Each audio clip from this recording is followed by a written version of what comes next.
अस्सलाम वालेकुम, आदाब नाजरीन। शुभम चैनल डोडा से मैं आपका मेज़बान इदरीस फलाही आप सब लोगों की जानकारी के लिए बताना चाहूँगा कि जिस तरीके से आप सबको मालूम है कि ज़ैतून एक फल है जिससे तेल निकलता है, और जिस तरीके से काफ़ी सारे सरसों का तेल और बाकी सारे तेल निकलते हैं, लेकिन माना यह जाता है कि ज़ैतून का तेल सबसे कीमती और जिस्म के लिए काफ़ी मुफीद होता है। इसी सिलसिले में आपको दाली उदयनपुर ब्लॉक के इलाका धारबी के घोड़ाल में लेकर आया हूं और आप सबको जानकारी देने की कोशिश करूंगा कि ज़ैतून धारबी के अंदर यहाँ पे उसका बाग है, और आज बाग में ज़ैतून के जो बीज हैं उन्हें उतारा जाता है और अब यहाँ से इन्हें मशीन के अंदर लेके पीस करके तेल निकाला जाएगा। पूरी जानकारी हम आप तक पहुँचाने की कोशिश करेंगे कि जिस तरीके से ये ज़ैतून धारबी दाली ब्लॉक के अंदर बना है और यहाँ पे जो है इसकी यहाँ पे ग्रोथ हो रही है, और पहली बार शायद पूरे दाली उदयनपुर ब्लॉक में यहाँ पे ये देखा जा रहा, तो हमने सोचा आप तक भी पहुँचाने की कोशिश करेंगे।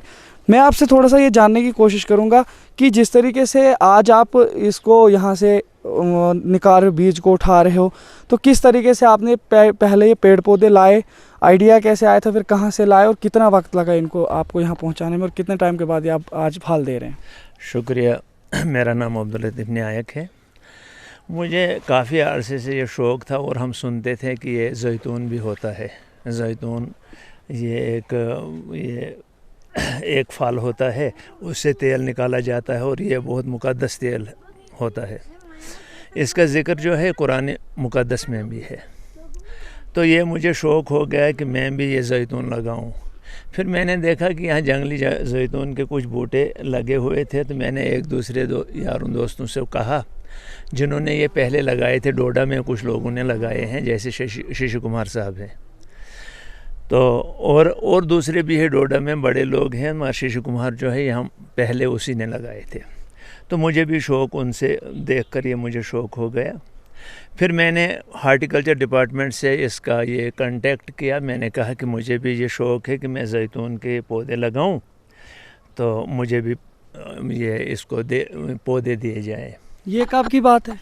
ये आज से कोई 10-15 साल पहले की बात है। तो उन्होंने मान लिया और मेरी एप्लीकेशन को उन्होंने वो मंजूर कर दिया। तो मेरे लिए उनने भेजे 120 पौधे लाए मैंने ये ज़ैतून के। ये शायद पहले इटली से लाते थे, तो अब वो रामबन में इसकी कल्टीवेशन हो रही थी, तो रामबन से लाए गए। तो मुझे दे दिया, उनको उनने दे दिया। मैंने लगाए, ये दरख्त लगाए, 120 पौधे लगाए। तो मैं चूँकि गवर्नमेंट एम्प्लॉय था, तो मुझे कम वक्त मिलने लगा यहाँ घर में, तो मैं बाहर ही रहने लगा। तो यहाँ जो है वो मैंने पौधे लगाए, तो उसकी असल केयर नहीं हो सकी। वो ज़्यादातर मुझे वो सूख गए तो, और सूखा भी निकलता है इधर, सूखे की वजह से वो सूख गए। कुछ पेड़ बच गए। फिर जब मैं उधर से आया तो इनकी अच्छी तरह से देखभाल करने लगा, तो कोशिश की मैंने पानी शानी डालने के, अब ये फल देने लगे। मेरे ख्याल में 4-5 साल हो गए अब इनको वो निकलता है फ्रूट। तो कितना तेल इनको निकलता है लगभग, जितने पेड़ आपके पास अभी तक बचे हैं, कितना तेल निकलता है इनका? हाँ, इनका पहले साल तो थोड़ा निकला था, कोई 1 किलो निकला था, 1 किलो तेल निकला था। उसके बाद दूसरे साल निकला कहीं 2 किलो। इसी तरह ये बढ़ता गया। इस साल का अभी पता नहीं कितना निकलेगा। तो इस साल तकरीबन अच्छा फल है, मगर ये सब पौधों को नहीं है, कुछ पौधों में है। इस वक्त हम उतार रहे हैं ये पौधे, ये देखेंगे। इनके लिए ज़रा ये एक मुश्किलात हमें आती है। पिछले साल मैंने यहाँ से भेजे मशीन, जो इसकी जो तेल निकालने की मशीन थी वो रामबन में थी। तो मैंने यहाँ से ये अपना फ्रूट भेजा रामबन में। रामबन जब मेरा फ्रूट पहुँचा तो वहाँ पता चला कि मशीन ख़राब है, तो उन्होंने वापस भेजा डोडा। फिर डोडा में पता चला कि डोडा में चलती है मशीन, तो डोडा में कुछ इसकी परसेंटेज कम हो गई। तो डोडा में निकाला तो इसमें 2-2.5 किलो निकला, कुल ही निकला। तो मेरे ख्याल में 30-35 किलो निकला था मुझे ये फ्रूट। तो उसके 2-2.5 किलो उन्होंने दे दिया। उन्होंने कहा कुछ है इसमें फ़र्क, तो ये नहीं आया। तो पता नहीं, जाने खुदा वो क्या किया उन्होंने। इस साल भी अब मैंने निकाला है, तो अब इस साल देखेंगे कौन सी मशीन चलती होगी तो ले जाएंगे मशीन पर, देखते हैं कैसा निकलेगा। और ये बहुत अच्छा तेल जो हमने इस्तेमाल किया, जो हमने निकाला, जो आज तक हमने ये इस्तेमाल किया, जितना हमें निकला तो बहुत अच्छा तेल निकलता है। इसके बारे में आप क्या जानते हो कि ये किस किस जगह पे इस्तेमाल होता है और किस तरह से मुफीद हो सकता है सेहत के लिए, और बकिया तेल से इसमें क्या डिफरेंस है? ये खाने के लिए इस्तेमाल होता है और मालिश के लिए इस्तेमाल होता है। जो मसलन सर्दियों में हम रहते हैं, किसी को गोडों को तकलीफ़ होती है, किसी को कहीं बाजू में तकलीफ़ होती है, उसकी मालिश की जाती है और इससे वो दूर हो जाती है। और इसके अलावा खाने में भी ये इस्तेमाल होता है। जैसे कि आपने सुना होगा कि हज़रत उमर रज़ी अल्लाह ताला अन्हु इसी तेल का जो खाने में इस्तेमाल करते थे, वो रोटी इसी तेल जैतून के तेल से खाते थे। और जो ये खाने के लिए इस्तेमाल करेगा तो बहुत सी बीमारियों से बच जाता है। इसकी मार्केट वैल्यू क्या है, किस तरीके से अगर इसे फ़रोख्त किया जाए, तकरीबन बकिया तेल से इसको कितना ज़्यादा मार्जिन? ये बकिया तेल तो हमारे पास इस वक्त हम मार्केट में देखते हैं 150-200 रुपये किलो बिकता है। सरसों का तेल हो, दूसरे बाकी तेल हो, मगर इसकी मार्केट वैल्यू जो है ये 1000 रुपये से ऊपर ही जाता है किलो, क्योंकि 1 लीटर के हिसाब से ये लीटर 1000 रुपये से ज़्यादा बिकता है। तो क्या मैसेज रहेगा आपका बाकी सारे लोगों के लिए जो भी जैतून को लगाना चाहते हैं या जिन्होंने इसको पहली बार देखा है, या बाकी सारी चीज़ें किस तरह से मैसेज देंगे?